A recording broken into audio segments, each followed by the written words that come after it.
మెదక్ జిల్లా గుండ్రెడ్డిపల్లిలో నకిలీ బాబా బాగోతం బయటపడింది. మాయ మాటలతో ఓ యువతిని నమ్మించి మోసం చేశాడు ఫేక్ బాబా మస్తాన్. తనని పెళ్లి చేసుకుంటే యువతి జన్మ సార్థకమవుతుందని నమ్మించాడు. దీంతో నకిలీ బాబా మాటలు నమ్మి యువతినిచ్చి పెళ్లి చేశారు కుటుంబ సభ్యులు.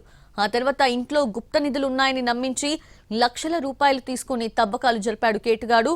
విషయం గ్రామంలో తెలియడంతో ఊరి నుంచి ఫేక్ బాబా పారిపోయాడు. తర్వాత తిరిగి ఇంటికి రావడంతో గ్రామస్తులు రెడ్ హ్యాండెడ్ గా పట్టుకొని దేహశుద్ధి చేశారు.